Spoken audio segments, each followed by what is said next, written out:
So, by the time I'm recording this video, we have officially hit 10,000 subscribers. It's been my absolute dream to kind of show off my work and hopefully inspire you guys. Words truly cannot describe how grateful I am, and I just have to say thank you. Your support truly means the world to me. Before we get into everything, starting from this date until the end of April, commissions from me are all 20% cheaper, so request while you still can. To celebrate the 10k milestone, I ask you all in the comments for any questions about me, and I'm here to answer them. I also have some questions from other insanely talented artists over in Kara, so if you're an artist looking for a safe community and art support, head over to Kara and follow them. These artists will be indicated as the video goes on. On that note as well, I realised that I haven't properly introduced myself yet, so before we get into the Q&A, hi, I'm Gaitus. I'm some random artist on the internet who dreams of making a webcomic one day, balancing my hectic life as an A-level student studying art, chemistry, and biology. Deadly combo. I made this channel 2 years ago to kind of document my art journey, and seeing how many of you are supporting me right now, I hope my content can continue to inspire you guys on your own path to creativity. Now, without further ado, let's start with questions involving my art process and journey. Are you self-taught? How did you learn? Yes, I'm completely self-taught. I'll get into more details later, but the COVID lockdown situation really gave me the opportunity to just draw from what I observed, and I've just picked up a lot from doing that. Now, don't get me wrong, I've watched a couple of videos here and there, but something that I've made a habit of doing was experimenting things out for myself. I never really had a strict learning style, just trying out random things and seeing if it works for me. The more you fuck around, the more you find out mentality. I think this has helped me so much more in finding out my own approach to drawing as opposed to copying someone else's that may not help me as much. I think something else that has helped me find my own style is studying art in school. I'll talk about it more some other time, but as much as I hate how art is taught in school where you're criticised for not following a certain process, it really has helped me understand different concepts like anatomy, tone, and colours. What or who made you get into art? What are your big inspirations as an artist? I'd say that my art journey probably started during the COVID lockdown situation as well. It was at that time when I started watching anime, and I can clearly remember watching Naruto, Hunter x Hunter, Reborn, and My Hero Academia. They were my first ever anime series, and I just loved the art direction for all of them. So I just picked up a pen and started drawing. It was also around this time that I really got into video games like Persona and especially Undertale. Oh boy, did I have a huge Undertale phase. I hated the fandom from back then, but what I did love about it was the fan art. I remember this artist called Spectralite who would post their speed paints on YouTube, and I absolutely adored their style and the precision of their work.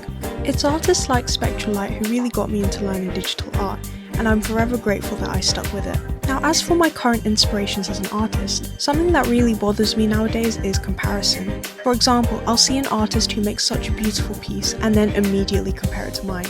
As much as I try not to, I unfortunately make it a habit, and a lot of the time it really discourages me from continuing on with my work. But in that sense, that weakness in itself has to be my biggest inspiration.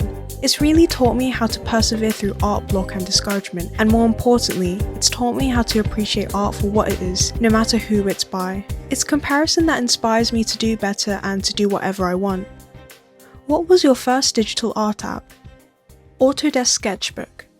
It's honestly pretty good as a starting app with a wide range of brushes and functions. Even though I say all that, the main reason why I moved away from it was because all of my work got deleted after an update and I pretty much rage quit. I'll spoil you guys with some drawings from back in the day. Now, just don't make fun of me. This was like 6 years ago during COVID, so I was still pretty much a baby.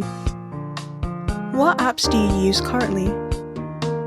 Right now I'm using Ibis Paint. I've been using it ever since I rage quit Autodesk Sketchbook, and it's such a beginner-friendly app to use. I highly recommend it. On the rare occasion I use Krita, but I'll be honest, I'm really struggling to use it comfortably since I don't know if you can customize the brushes. And compared to Ibis Paint, Krita's like flying an airplane. If anyone has any other professional drawing softwares they could recommend me, I would greatly appreciate it. I've been thinking of getting Clip Studio Paint, but I just want to make sure I know all the pros and cons before the big purchase. How does one draw like that in Ibis Paint? Oh buddy, if only you knew the amount of blood, sweat, and tears that was put into this app. What's your rendering process? Okay, now this is a really good question. It's gonna take a while for me to explain, but watch carefully and take some notes. I'm also hoping to make a separate video to add to this in more detail, but for now this is the simple version. I separate my rendering process into 4 steps. First we have base colours, pretty self-explanatory. After that we have shading. Use a dark colour and roughly go over where the light doesn't reach. This doesn't have to be neat at all. This just helps to give you an idea for how things will look later. Next we have highlights. Use a lighter, softer or more saturated colour and again roughly go over where the light does reach. If this part doesn't make sense, watch my tutorial video on lighting here. Finally we have details. Now that you have a full idea of what the subject should look like, blend in the shading and highlights together and add in any desired details. Again, this is a very simplified tutorial, but I hope this has given you the general gist of my rendering process. These final few questions are a lot more general. What's your favourite song/music artist? I'm a huge fan of jazz rap, lo-fi, hip-hop, anything around that category. I don't have one particular favourite when it comes to a song or an artist, but I'd highly recommend listening to these tracks in particular if you're interested. What's the summary of your OC's laws? Law dump guys, so brace yourselves. And just so you know, I'm planning on making this a webcomic, so more news on that in the future. For context, you have this city called Auden, and unbeknownst to everyone else is a world called the Unknown that essentially imitates reality. Now, we have Marielle, who appeared in Auden out of nowhere, with absolutely no memories and no understanding of emotions because of a brain injury. She's found and taken under the care by this doctor called Alexander, who's very grounded in reality, until he finds out that Marielle can in fact see into other people's memories and experience it for herself, meaning that she can inherit that person's thoughts and feelings at the time. You then have Rafaela, a successful attorney with the ability to detect lies and force the truth out of people. She had to cut her time away in university short to take care of her adoptive younger brother, Hayes, who was left alone in Auden following their parents' sudden disappearance. Not only that, but they were also abandoned by Alexander, who's actually the siblings' uncle figure and their parents' best friend. Alexander cut ties with them shortly after their parents' disappearance to quote-unquote keep them out of trouble. Years later, when the story takes place, Hayes is now a college student who's studying forensics under Alexander and running his mother's cafe to keep it in business.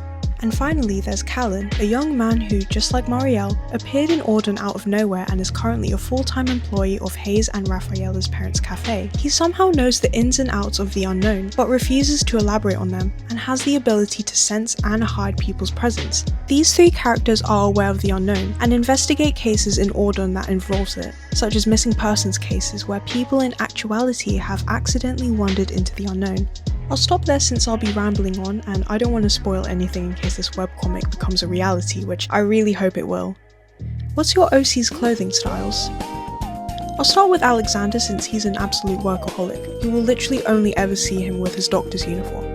Callan wears simple casual clothes that's appropriate for his job as a cafe barista, but also lets him move around if he's out in the unknown. As a well-known attorney, Rafaela always dresses professionally, but whenever the occasion comes by like hangouts or celebrations, she absolutely knows how to dress up. As a tired college student, Hayes dresses in whatever's comfortable, picking out whatever he sees first in his closet. And finally, there's Marielle, who doesn't care how she dresses. She has a poor sense of style because of this, but after meeting Hayes, Rafaela and Callan, she kinda copies how they dress. What are your inspirations regarding the concept, plot and characters of your story? My story is a combination of the mystery, thriller and supernatural genres. There are so many different sorts of media that have inspired me on this project. First up, we have a lot of dramas and other popular series such as The Residence, Dearest and The Rookie. There's also other media and anime such as Cowboy Bebop, Gintama, Detroit Become Human, Undertale and Deltarune, Your Turn to Die, The Walking Dead. Yeah, this is the most random lineup possibly known to mankind, but these are only just a few examples of media I love that have inspired me to write my own story and make up my own characters. And that brings about the end of my Q&A. Thank you to everyone who dropped a question, and a big thank you to you for watching this far into the video and supporting me to this astounding 10k milestone. I hope that I can continue creating more content that inspires you guys, and I hope you guys are also doing okay. This is a bit of a side note, but I really want to try new things like discussing video games. When I have the time, of course, since right now school is just draining my soul, and I think you can hear that from my voice, so I apologise for that. But let me know if that would interest you, since I'm currently fighting the YouTube algorithm right now. It literally doesn't recommend any of my content to anyone unless I'm explicitly begging for views. Anyways, I hope you are all having an amazing day, and I'll see you guys in the next one.